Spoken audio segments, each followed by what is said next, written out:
everyone, welcome back to Boundless Learning. So today we'll be starting with the most requested topic of this channel of the whole class 10 syllabus, which is you keep asking me to make a complete video on the chapter life processes. Although I have made multiple videos on this topic, but those previous videos were topic wise. Instead, in today's video I'll be discussing the whole chapter in great detail, which is essential for you to know for your class 10th board exams as well as your upcoming midterm exams, because I know most of the schools, almost her school में life process वाला chapter complete आ रहा है in your mid term, and also board point of view से भी ये बहुत ज़्यादा important है.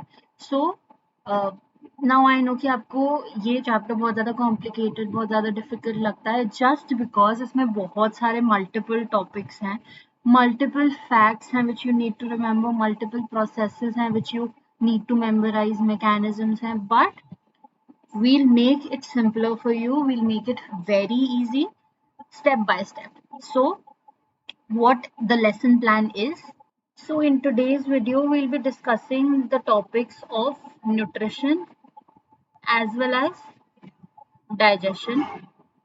This is the first topic which we'll be discussing. In the second video which I'll be posting tomorrow, the topic we'll be discussing is respiration and the human respiratory system.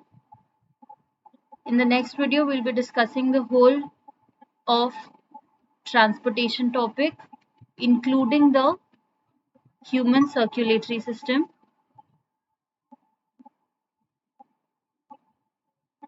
And the last video will be of the topics excretion and the human excretory system.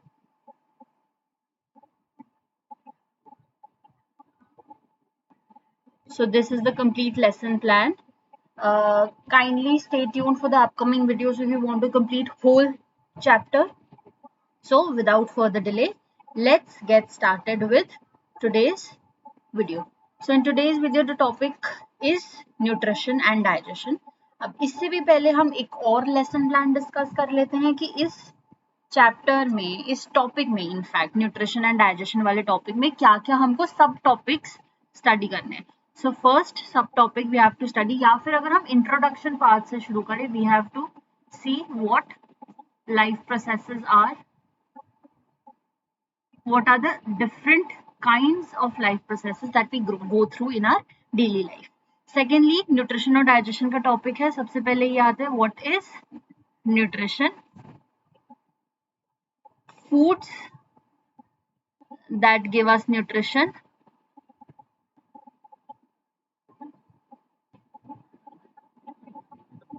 then we have to discuss the modes of nutrition,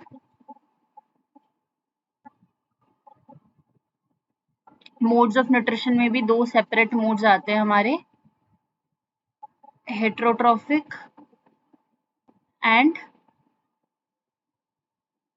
autotrophic.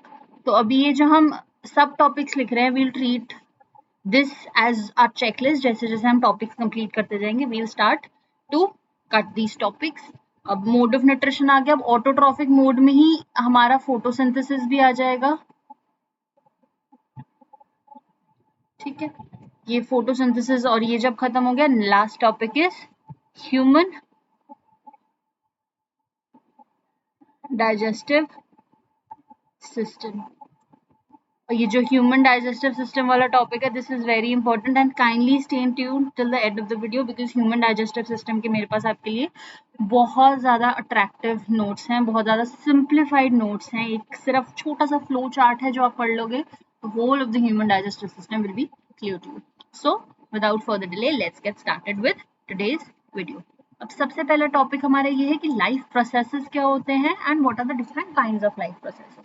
अब अगर हम life process की बात करें कि what our life processes, तो हम ये बोल सकते हैं that life processes are the maintenance job. मतलब जो भी हमारे लाइफ प्रोसेसेस हमारी बॉडी में है, दे together perform the various maintenance jobs for the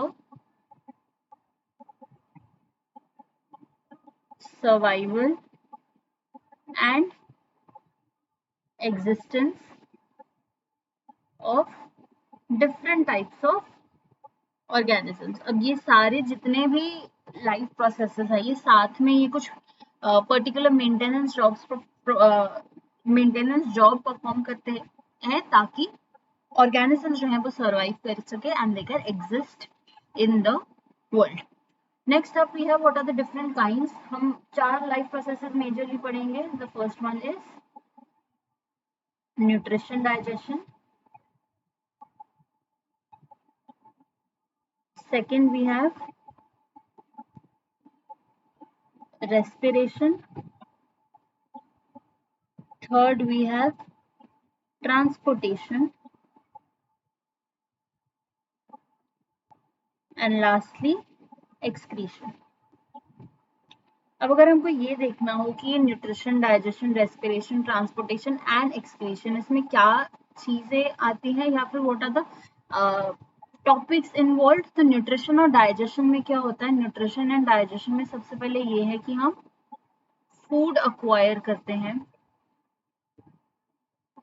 उस फूड को हम ब्रेक डाउन करते हैं इनटू सिंपल substances। ठीक है, this whole process is involve in, ये वाला प्रोसेस है न्यूट्रिशन का और ये ब्रेक डाउन वाला प्रोसेस है डाइजेशन का। उसके बाद आता है रेस्पिरेशन। अब ये जो सिंपलर सब्सटेंसेस में ब्रेक डाउन हुआ है, इसका फर्दर हम ब्रेक डाउन करवाते हैं या फिर ये बोल सकते हैं कि हम इसकी ऑक्सीडेशन करवाते हैं टू गिव अस एटीपी। तो ये वाला जितना भी प्रोसेस है that comes under respiration. Thirdly, ये जो सिंपलर सब्सटेंसेस हैं हमारे पास as well as the ATP, the energy which is formed, इन सारी चीजों का ट्रांसपोर्ट होता है in whole of the body, that comes under transportation और सर्कुलेशन। पूरी बॉडी में ट्रांसपोर्ट होगा इसका, तो ये आ जाता है अंडर ट्रांसपोर्टेशन। अब जितनी भी ये सारी चीजें हो रही हैं, चाहे न्यूट्रिशन हो, डाइजेशन, इन सब के टाइम पे कुछ ना कुछ वेस्ट जेनरेट होगा, वेस्ट इज जेनरेटेड। तो इस वेस्ट का जो हम एलिमिनेशन की बात करते हैं, इस वेस्ट के एलिमिनेशन का जो प्रोसेस है that is involve in excretion. So ये हमारे 4 मेन प्रोसेसेस हो गए। Nutrition and digestion comes under first one, second is respiration, third is transportation and fourth is excretion. यही 4 लाइफ प्रोसेसेस हमको इसमें स्टडी करनी है। So let's get started with the main topic which is nutrition and digestion. So what does nutrition means? अगर हम common nutrition की बात करें तो nutrition is the process of, nutrition जो word है it comes from the word nutrients which means energy giving foods or substances that give you energy. So अगर nutrition की बात करें हम तो nutrition क्या होता है? Nutrition is the intake of food as well as its breakdown for further utilization। मतलब ये है कि न्यूट्रिशन अगर हम एज अ होल देखें तो न्यूट्रिशन फर्स्टली इज, हम जो खाना है वो खाते हैं, वी इनटेक फूड, उस फूड में जो कॉम्प्लेक्स सब्सटेंसेस प्रेजेंट है उन कॉम्प्लेक्स सब्सटेंसेस को हम ब्रेक डाउन करते हैं टू सिंपलर सब्सटेंसेस, ताकि उन्हीं सिंपलर सब्सटेंसेस को हमारी बॉडी यूटिलाइज कर सके for the growth as well as maintenance. ये प्रोसेस है पूरा न्यूट्रिशन का। तो अगर हम बात करें न्यूट्रिशन में और क्या हो रहा है, न्यूट्रिशन के प्रोसेस में जो भी हम कॉम्प्लेक्स फूड का इंटेक करते हैं या फिर फूड के अंदर जो भी कॉम्प्लेक्स सब्सटेंसेस प्रेजेंट होते हैं which are the different types of nutrients, उन न्यूट्रिएंट्स का हम ब्रेक डाउन करवाते हैं टू फॉर्म सिंपलर सब्सटेंसेस। अब ये ब्रेक डाउन करके सिंपलर सब्सटेंसेस बनाने का पर्पस क्या है, ताकि इसी चीज को हम यूटिलाइज कर सके। these simpler substances are utilized by our bodies, ताकि आगे जाके हमको एनर्जी मिल सके। ये जो प्रोसेस है कि break down of complex food into simpler substances, this is the process of nutrition. और यही प्रोसेस डाइजेशन में भी इंक्लूड होता है, क्योंकि डाइजेशन सिंपली मीन जो भी कॉम्प्लेक्स फूड है उसका हम ब्रेक डाउन करवा रहे हैं to give us simpler substances. तो ये एक ओवरव्यू है कि न्यूट्रिशन होता क्या है। न्यूट्रिशन के बाद आता है कि foods that give us nutrition. तो हम जो फूड इनटेक करते हैं उसके अंदर मेजरली मैक्रोन्यूट्रिएंट्स प्रेजेंट है और कुछ अमाउंट में माइक्रोन्यूट्रिएंट्स। मैक्रोन्यूट्रिएंट्स वो होते हैं जो हमारी बॉडी को ज्यादा अमाउंट में चाहिए, for example carbohydrates, proteins and fats. Micronutrients है जो कम अमाउंट में चाहिए होती है, जैसे वाइटामिन्स एंड मिनरल्स। मेजरली जो हम फूड इनटेक करते हैं उसके अंदर कार्बोहाइड्रेट्स, प्रोटीन्स और फैट्स प्रेजेंट होते हैं, और डाइजेशन के टाइम पे ही इनको ब्रेक डाउन करवाया जाता है to give us simpler substances. तो कार्बोहाइड्रेट्स जब ब्रेक होते हैं, they give us a simple substance which we call glucose. Protein से मिलता है हमें अमीनो एसिड्स, और फैट से हमें मिलता है फैटी एसिड प्लस ग्लिसरॉल।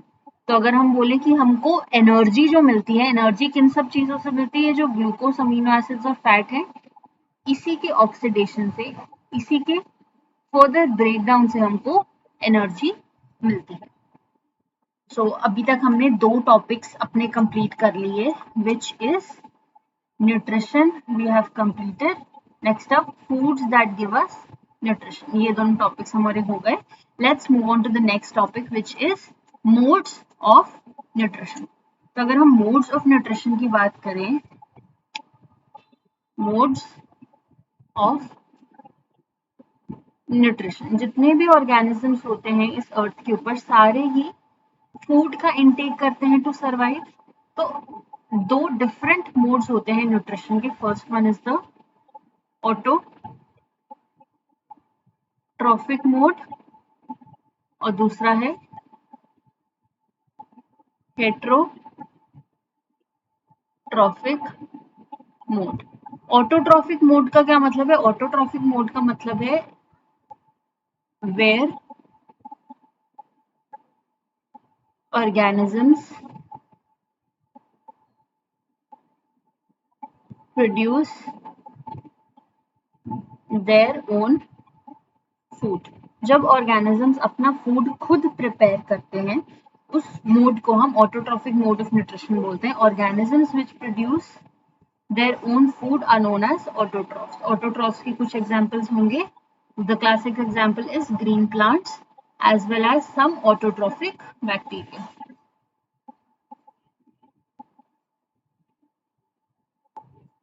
ठीक है। On the other hand heterotrophic mode क्या होता है? Heterotrophic mode of nutrition is the one where the organism depends on autotrophs directly और इनडायरेक्टली। तो डायरेक्टली भी डिपेंड कर सकते हैं और इनडायरेक्टली भी डिपेंड कर सकते हैं। जो ऑर्गेनिजम्स हेट्रोट्रॉफिक मोड से अपना फूड एक्वायर करते हैं उनको हम बोलते हैं heterotrophs. So let's first discuss the autotrophic mode of nutrition। उसके बाद हम मूव करेंगे on heterotrophic mode. Autotrophic mode में जो ग्रीन प्लांट्स आते हैं, how are these green plants able to produce their own food? By autotrophic organisms, for example green plants, produce their own food by the process of photosynthesis। Synthesis. Photosynthesis को अगर हम break down करें, photo और synthesis में, photo means light and synthesis means to produce.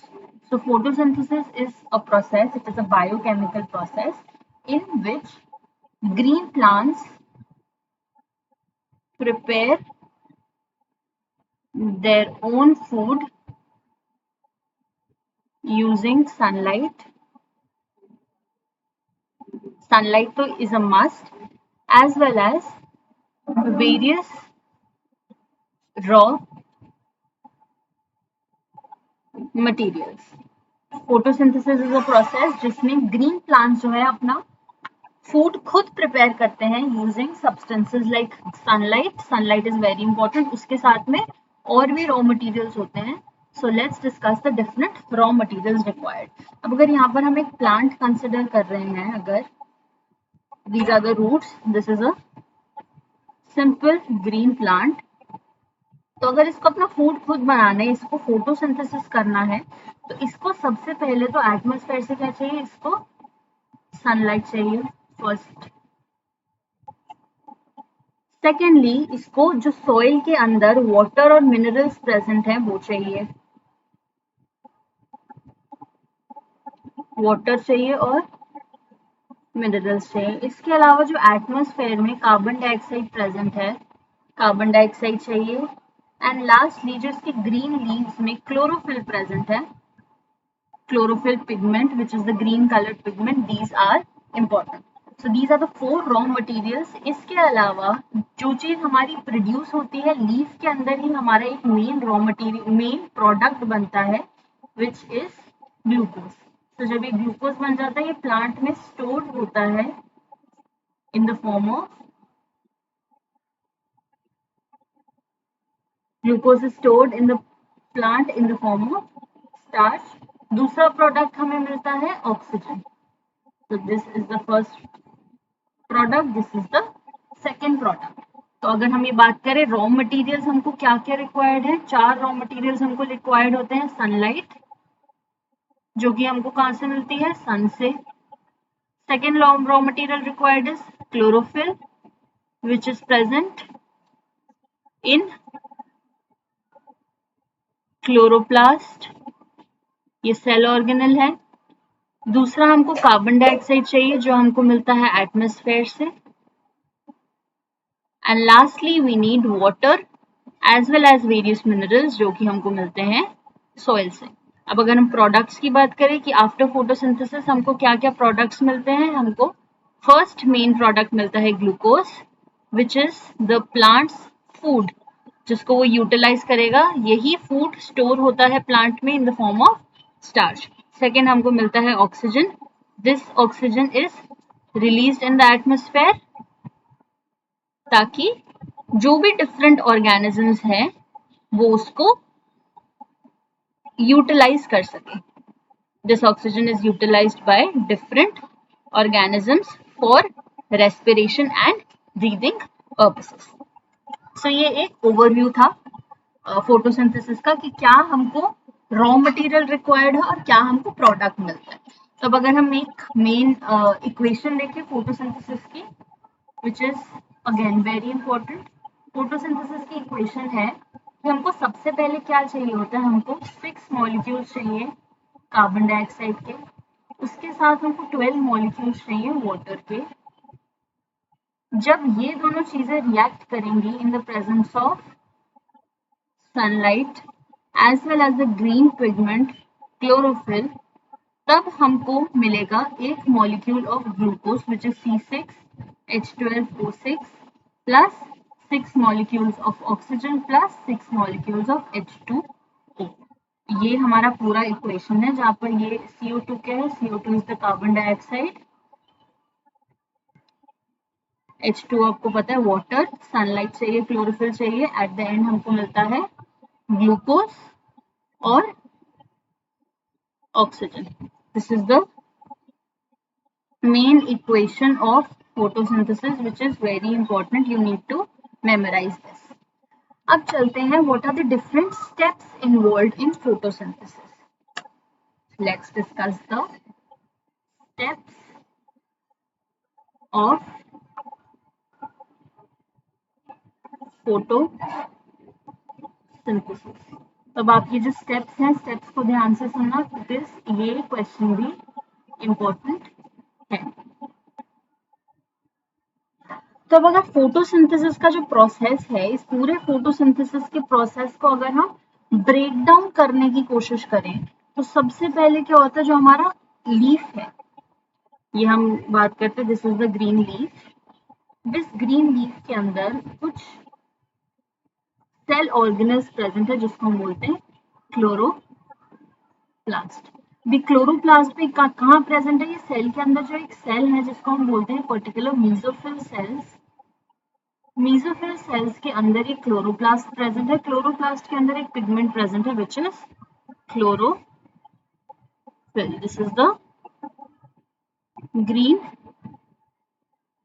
Pigment. तो जब sunlight present होगी, सन present होगा, सन में से जो सनलाइट आएगी, that sunlight will be trapped by this chlorophyll pigment present inside the green leaves. The first step क्या हो गया, first step is absorption of sunlight by chlorophyll. तो क्लोरोफिल ने सनलाइट को ऑब्जॉर्ब कर लिया। सेकेंड स्टेप हमारा क्या होगा, सेकेंड स्टेप ये होगा कि जो सनलाइट ऑब्जॉर्ब करी है, यही सनलाइट को हम यूज करेंगे for the breakdown of water molecule. तो सनलाइट एक बार आ गई, उसके बाद जो वाटर मॉलिक्यूल हमने अप्लाई किया है, वाटर मॉलिक्यूल जो यूज होगा, वो एक वाटर मॉलिक्यूल का ब्रेकडाउन होगा इन द प्रेजेंस ऑफ सनलाइट। यही सनलाइट जो क्लोरोफिल ने ट्रैप करके रखी है, यही सनलाइट यूज होगी for the splitting of water molecule. ये जो स्प्लिटिंग ऑफ वाटर मॉलिक्यूल है, इसी प्रोसेस को हम बोलते हैं फोटोलाइसिस, बिकॉज फोटो का मतलब होता है सनलाइट और लाइसिस का मतलब breakdown. So photolysis is the splitting of water using light. तो अब ये जो हमारा H2O है, सनलाइट की प्रेजेंस में ये ब्रेक डाउन हो जाएगा, giving us 2 ions of hydrogen and 1 ion of oxygen. यही ऑक्सीजन जो है, ये रिलीज हो जाएगा into the atmosphere, released into the atmosphere in the form of molecular oxygen। मतलब जो टिपिकल ऑक्सीजन का फॉर्मूला होता है O2, उसकी फॉर्म में ये बाहर रिलीज हो जाएगा। बचा क्या हमारे पास, बचा हमारे पास 2 हाइड्रोजन के एटम्स। अब ये देखना, ये कहाँ पर यूटिलाइज होते हैं। These hydrogen atoms will be used for the reduction of carbon dioxide to give us glucose। तो अल्टीमेटली थर्ड स्टेप क्या है, थर्ड स्टेप ये है कि जो हमारा CO2 है, इस CO2 के अंदर ये H प्लस ऐड हो जाता है, ताकि हमको C6H12O6 मिल सके, which is nothing but glucose. तो अगर हम ओवरऑल रिएक्शन देखें कि रिएक्शन हमारे क्या क्या होते हैं, तो first step is absorption of light energy, which is sunlight by chlorophyll. एक बार ही जब क्लोरोफिल ने सनलाइट ट्रैप कर ली, उसके बाद क्या होगा, उसके बाद होगा फोटोलाइसिस ऑफ वाटर। फोटोलाइसिस होगा वाटर का, जिसकी वजह से वाटर का ब्रेकडाउन हो जाएगा, या फिर हम इस स्टेप को बोल सकते हैं splitting of H2O। Water molecule की स्प्लिटिंग के बाद क्या होगा, वाटर मॉलिक्यूल की स्प्लिटिंग के बाद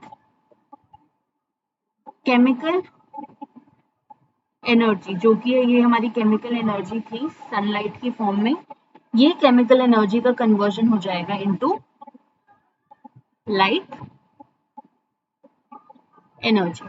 यही लाइट एनर्जी आगे जाके क्या करेगी, यही लाइट एनर्जी ब्रेक डाउन करवाएगी वाटर का या फिर स्प्लिटिंग करवाएगी वाटर का। And fourth part is reduction of carbon dioxide to reduce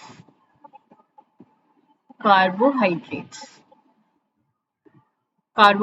which is glucose here।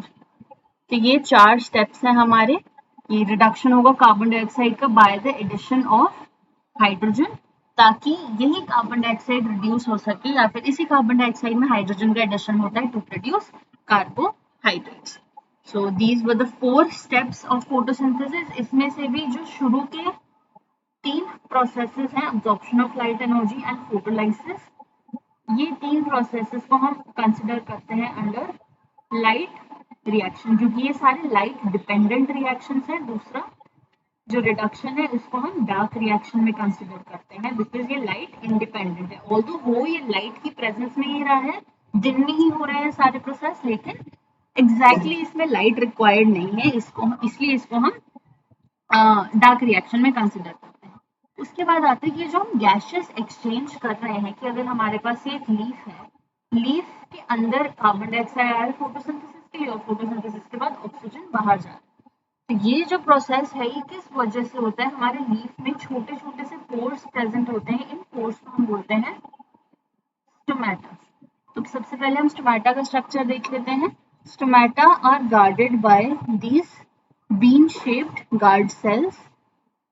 Kidney bean shaped के सेल्स हैं जिसके अंदर ये प्रेजेंट है हमारे क्लोरोप्लास्ट। इसके बाहर होते हैं हमारे सब्सिडरी सेल्स या फिर एपिडर्मिस के जो आसपास के सेल्स हैं वो प्रेजेंट होंगे। अब इनका एक बारी लेबलिंग देख लेते हैं हम। दिस इज द स्टोमेटा और the stomatal pore. These are epidermal sales,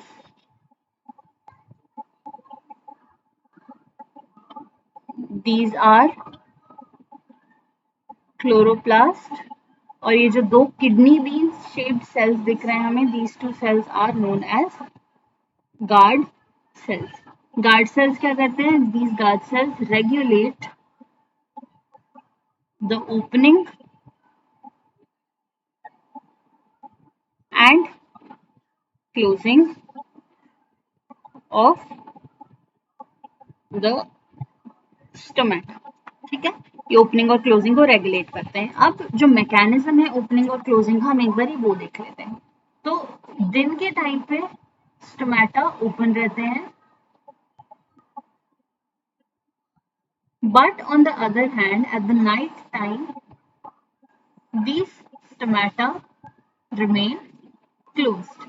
तो क्योंकि रात के टाइम पे स्टोमेटा ओपन नहीं रहते, स्टोमेटा बंद होते हैं, तो रात के टाइम पे फोटोसिंथेसिस भी नहीं होता।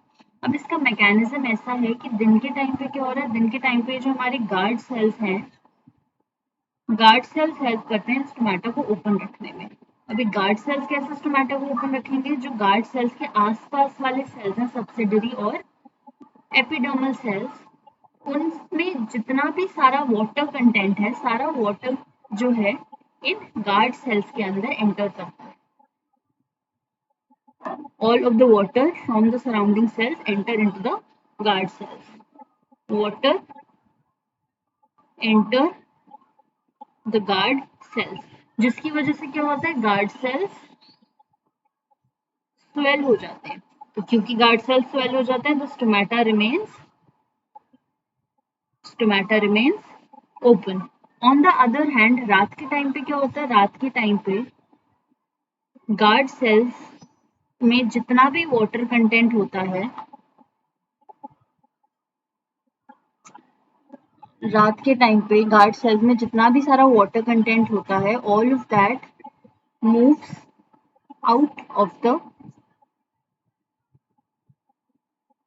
all of the water in the guard cells move out towards the surrounding or the subsidiary cell। जितना भी water है सारा subsidiary cells में बाहर की तरफ मूव आउट कर जाएगा by the process of diffusion। इसकी वजह से क्या होता है, the water exits the guard cells, due to which the guard cells shrink. And due to the shrinkage of guard cells, the stomatal pore or the stomata is closed. So ये क्या था? This was the topic of mechanism of opening and closing of stomata. ये question भी काफी बार आता है कि stomatal pore की ओपनिंग और क्लोजिंग को गार्ड सेल्स कैसे रेगुलेट करता है? ऐसे रेगुलेट करता है कि वाटर जब भी दिन के टाइम में एंटर करेगा, guard cells will swell up and the stomata will remain open, but on the other hand रात के टाइम पे जब गार्ड सेल्स में से सारा वाटर कंटेंट बाहर निकल जाएगा, the guard cells will remain closed, therefore no gaseous exchange will take place and therefore no photosynthesis will take place.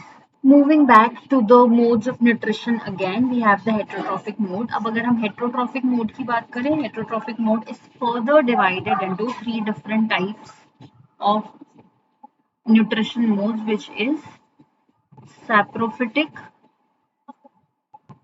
second one is parasitic, and the third one is holozoic. So let's start with the saprophytic mode. अब saprophytic mode में क्या होता है? The organism which acquires its nutrition from dead and decaying matter. So saprophytic mode is organism feeds on dead as well as decaying matter. If we take an example, for example, yeast or mushrooms. Mushrooms, which are a type of fungi, they acquire their nutrition through the saprophytic mode. Now parasitic mode में दो organisms involved होते हैं. First one is a parasite and the other one is a host. Parasite is always benefited and the host is a detrimental effect. ये जो relationship है, इस relationship को हम बोलते हैं parasite host relationship. पैरासिटिज्म में होता क्या है, या पैरासिटिक न्यूट्रिशन क्या होता है? The organism which is a parasite acquires its nutrition from the host organism. Next up we have holozoic. In this, organism intake their food take in solid or liquid food through an opening in their bodies. और ये जो opening है, this opening is generally the mouth. For example, humans acquire their nutrition by holozoic mode, as well as smaller organisms like amoeba and paramecium are also holozoic in nature. Now comes the most awaited topic, which is human digestion. अब तो human digestion के time पे जो organisms हैं वो food का intake करते हैं थ्रू देयर माउथ. माउथ के बाद फूड जाता है into the buccal cavity. Buccal cavity में 3 मेन कॉन्स्टिट्यूएंट्स होते हैं, which is the teeth, tongue and salivary gland. सबका क्या फंक्शन है? Teeth, they help in mastication. Mastication means that physical breakdown of food. Tongue के पास टेस्ट बड्स होते हैं, इसलिए वो फूड को टेस्ट करने में हेल्प करती है, and also it helps in mixing the food with the saliva. Salivary glands एक एंजाइम, एक लिक्विड सिक्रीट करते हैं, फ्लूइड सिक्रीट करते हैं, जिसको हम सलाइवा बोलते हैं. Saliva contains a very important enzyme which is salivary amylase. Salivary amylase help करता है in the breakdown of starch into simpler sugars. Next up, after the buccal cavity the food enters into the oesophagus. Oesophagus क्या है? Oesophagus is simply a long tube जो कि mouth को stomach से connect करके रखती है, और जो फूड है हमारा बोलस की फॉर्म में, bolus is simply the food mixed with saliva. Bolus को ट्रांसपोर्ट करते हैं from mouth into the stomach for further digestion. तो फूड जो मूव करता है in the oesophagus, it moves bye peristaltic movement. Peristaltic movement का simple मतलब होता है कि जो हमारी ईसोफेगस की वॉल्स हैं, दे मस्कुलर वॉल्स, तो muscles contraction and relaxation show करती है, जिसको हम पेरिस्टाल्टिक मूवमेंट बोलते हैं. अब ईसोफेगस में कोई भी डाइजेशन नहीं होती. Next, the food goes from oesophagus into the stomach, और ईसोफेगस और स्टमक के बीच में एक स्फिंक्टर प्रेजेंट होता है, एक गेट लाइक स्ट्रक्चर प्रेजेंट है, जिसको हम ईसोफेगल स्फिंक्टर बोलते हैं. तो जब स्टमक में डाइजेशन होना होता है, स्टमक में 3 मेन सिक्रीशंस होती हैं, HCl, mucus and pepsin. HCl का काम है कि वो मीडियम को, स्टमक में जो फूड है उसको एसिडिक बना देता है, ताकि एक जो एंजाइम है पेप्सिन वो एक्टिवेट हो सके। तो pepsinogen is an inactive form of the enzyme, वो HCl की प्रेजेंस में ही पेप्सिन में एक्टिवेट हो सकता है। पेप्सिन की अगर बात करें, पेप्सिन जो है गैस्ट्रिक जूस का एंजाइम है, हमारे जो स्टमक से जूसेस सिक्रीट होते हैं उसको हम गैस्ट्रिक जूस कहते हैं। तो गैस्ट्रिक जूस का एक बहुत इंपॉर्टेंट एंजाइम है जो कि प्रोटीन की डाइजेशन में हेल्प करता है, इसलिए हम इसको प्रोटियोलिटिक एंजाइम भी बोलते हैं या फिर प्रोटीन डाइजेस्टिंग एंजाइम। तो प्रोटीन्स ब्रेक डाउन होते हैं into peptones and peptides in the presence of pepsin. Thirdly we have mucus. Mucus का फंक्शन है कि हमारी इनर लाइनिंग को स्टमक के एक्शन से, HCl के एक्शन से प्रोटेक्ट करके रखता है, क्योंकि HCl is a very strong acid. तो HCl की वजह से हमारी स्टमक की लाइनिंग कोरोड ना हो, इसीलिए म्यूकस प्रेजेंट होता है। After the digestion in the stomach, the food moves on into the small intestine. अब स्टमक और स्मॉल इंटेस्टाइन के बीच में एक स्फिंक्टर प्रेजेंट है which is known as the pyloric sphincter. अब स्मॉल इंटेस्टाइन की अगर हम बात करें तो स्मॉल इंटेस्टाइन के 3 पार्ट्स होते हैं, ड्यूडेनम, जेजुनम और इलियम। ड्यूडेनम में ही सारा डाइजेशन का प्रोसेस कंप्लीट होता है, जेजुनम एज सच कोई इंपॉर्टेंट रोल प्ले नहीं करता, इलियम में जाके सारे डाइजेस्टेड फूड का अब्जॉर्प्शन होता है। तो ड्यूडेनम में 3 डिफरेंट सिक्रीशंस आती हैं। First secretion is the bile juice, जो कि लिवर से सिक्रीट होता है लेकिन गॉल ब्लैडर में स्टोर होता है। This makes the environment alkaline for the action of pancreatic juices. अब pancreatic juices जो secrete होंगे digestion के लिए, उनको अपनी एक्शन शो करने के लिए alkaline nature, बेसिक environment चाहिए होता है, लेकिन जो फूड स्टमक से आया है वो एसिडिक है क्योंकि वहां पर HCl प्रेजेंट था। तो उस एसिडिक फूड को बेसिक बनाने के लिए बाइल जूस सिक्रीट होता है, ताकि यही बाइल जूस हमारे एनवायरमेंट को, इंटेस्टाइन के एनवायरमेंट को या फिर फूड को एल्कलाइन बना सके या फिर बेसिक बना सके। दूसरा है it helps in the emulsification of fat. अब इमल्सिफिकेशन ऑफ फैट का ये मतलब होता है कि जो फैट के मॉलिक्यूल्स है वो कंपैरेटिवली बहुत ज्यादा बड़े होते हैं, उनका डाइजेशन इजीली नहीं हो पाता। तो इमल्सिफिकेशन ऑफ फैट का मतलब है कि जो बड़े बड़े फैट के ग्लोब्यूल्स हैं वो छोटे छोटे फ्लैट ड्रॉपलेट्स में ब्रेक डाउन कर दिए जाते हैं ताकि उनका डाइजेशन सिंपलर हो सके। Next up we have pancreatic juice. Pancreatic juice भी ड्यूडेनम में सिक्रीट होता है फ्रॉम द पैनक्रियाज।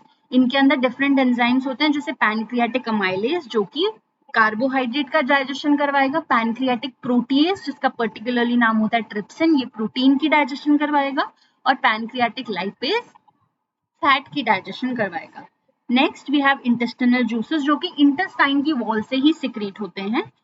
ये इनके अंदर होते इंटेस्टिनल अमाइलेज जो कि इंटेस्टाइन में कार्बोहाइड्रेट का डाइजेशन करवाएगा, इंटेस्टिनल प्रोटीएज जो कि इंटेस्टाइन में प्रोटीन का डाइजेशन करवाएगा, एंड इंटेस्टिनल लाइपेज जो कि फैट का डाइजेशन करवाएगा। तो ड्यूडेनम में ही या फिर स्मॉल इंटेस्टाइन में ही सारा डाइजेशन का प्रोसेस खत्म हो गया और स्मॉल इंटेस्टाइन में ही अब्जॉर्प्शन भी होगा। अब्जॉर्प्शन कहाँ होगा? दिस इलियम में। इलियम के पास बहुत सारे छोटे छोटे फिंगर लाइक प्रोजेक्शंस होते हैं जिसको हम विलाई बोलते हैं। विलाई की हेल्प से ही डाइजेशन के बाद अब्जॉर्प्शन होता है। उसके बाद फूड जाएगा लार्ज इंटेस्टाइन में। लार्ज इंटेस्टाइन में जितना भी अनडाइजेस्टेड फूड है उसमें से वाटर का रीअब्जॉर्प्शन हो जाता है, बाकी सारा अनडाइजेस्टेड फूड चला जाता है इनटू द रेक्टम जो कि एक टेम्पररी स्टोरेज सैक है फॉर द अनडाइजेस्टेड फूड, और फिर वो एनस से बाहर एलिमिनेट हो जाता है अनडाइजेस्टेड फूड। अब रेक्टम और एनस के बीच में भी एक स्फिंक्टर प्रेजेंट है which is known as anal sphincter. So this was the whole process of digestion, and this is the whole chart for human digestion. I hope this was clear to you. If you still have any doubts, you can either comment or you can email me on the email ID boundlesslearning17@gmail.com. और अगर आपको इनमें से कोई भी notes चाहिए, ये वाले नोट्स चाहिए, आप इसका स्क्रीनशॉट ले सकते हो और you can comment in the comment box below. I'll make sure to send you the PDF or the image. And if you want the other class notes जो अभी हमने notes discuss किए वो भी आपको चाहिए तो you can comment in the comment box or you can personally email me on the email ID. I'll make sure to send you the link of the PDF. So thank you so much for watching, and if you still have any doubts you can comment or you can message me. So, and kindly stay tuned for the upcoming videos. In the next video, we'll be discussing respiration in one shot. Thank you so much for watching. Keep learning.